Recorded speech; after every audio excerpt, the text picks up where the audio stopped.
সরসজার ওপর শুয়ে আছেন মহাবীর ভীষ্ম পিতামহ। চারদিকে তীরবিদ্ধ শরীর, তবুও মুখে নেই যন্ত্রণার ছাপ।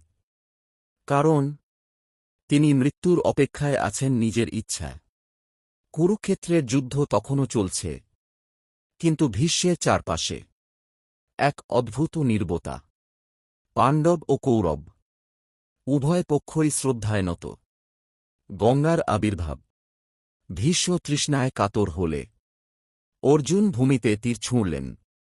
তৎক্ষণাৎ ভূমি ফুঁড়ে বেরিয়ে এল পবিত্র গঙ্গাজল। ভীষ্ম বুঝলেন এটি তার মা গঙ্গাদেবীর আশীর্বাদ। যুধিষ্ঠিরের সংশয়। যুধিষ্ঠির এগিয়ে এসে বললেন, পিতামহ, রাজা হলে কিভাবে ন্যায়, ধর্ম ও প্রজারক্ষা করব? ভীষ্ম তখন শুরু করলেন মহাভারতের সবচেয়ে গভীর উপদেশ, ভীষ্মের রাজধর্ম। তিনি বললেন, রাজা কখনো নিজের সুখ আগে ভাববে না। প্রজার দুঃখই রাজার সবচেয়ে বড় দায়িত্ব। ক্ষমতা অহংকার আনলে রাজ্য ধ্বংস হয়।